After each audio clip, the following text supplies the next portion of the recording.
Hey sports fans, Louie Diamond coming back at you here from sunshiny Las Vegas, Nevada with a continuing coverage of the 2013 NFL season previews from FreePicksandOdds.com. And today we move into the NFC North, and once again we start at the bottom and work our way right up to the top.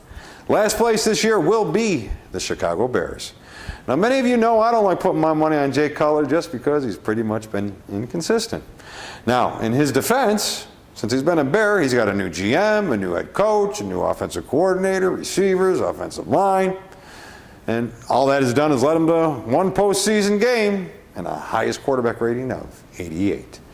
Now, new coach Mike Trestman brings a whole new system, and Jay Cutler's early comments from training camp is the team is not buying into it just yet.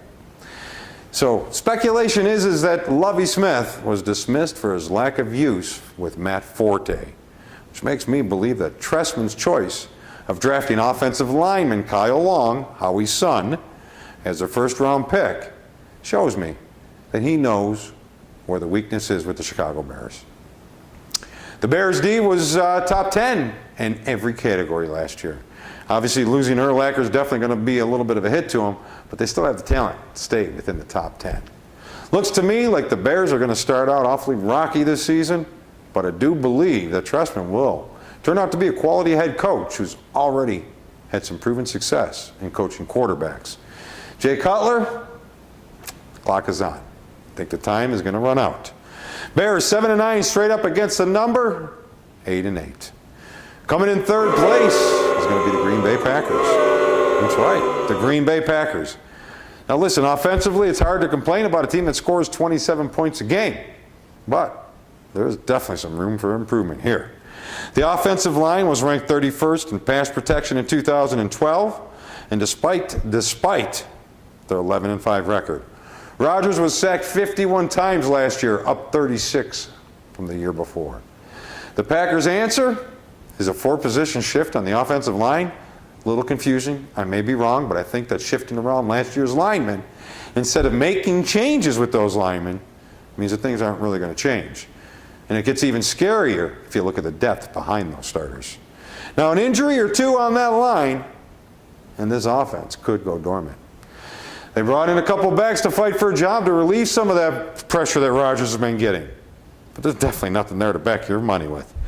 Without the necessary rushing attack that Rodgers is going to struggle again this season, Green Bay goes 8-8, 7-9 against the spread, and forced to accept third place behind the Minnesota Vikings. Yes, the Vikings did trade away Ponder's top receiver and Percy Harvin during the offseason, but overall, they've put the inconsistent quarterback in a decent position for a little bit of success this year. Minnesota is the only NFL North team to return its offensive line intact. In fact, they can even make an argument for the best in the NFL this year. They replaced Harvin with rival veteran Greg Jennings and rookie Cordero Patterson, and they're pairing them with the emerging slot receiver Jarius Wright. And there's certainly no shortage of interest about the conversion of quarterback Joe Webb to wide receiver this year.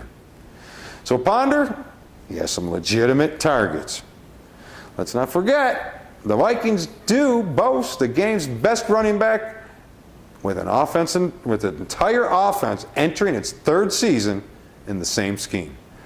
Ponder certainly has no room for excuses this year, but I don't think he's really going to need them, because another playoff trip looks very possible. 10-6 for the Vikings straight up, 10-6 against the number. Get them early. Taking first place in the NFC North this year is going to be, yes, the Detroit Lions. Will Reggie Bush be the missing link for that Lions offense? Can he take some of that pressure off of Calvin Johnson? Maybe. Last year, the Lions were snake bitten. Now listen, I don't want to make excuses. Was it their fault? Maybe it wasn't. Forget about all that. The fact is, 8 of their losses were by a touchdown or less, and they lost 3 games on the last play of the game. Now, we've seen these hard luck situations before, and it's usually caused by quality young teams getting overhyped and needing to mature. Even with the 4-14 record, this team was in the top 13 on both offense and defense last year.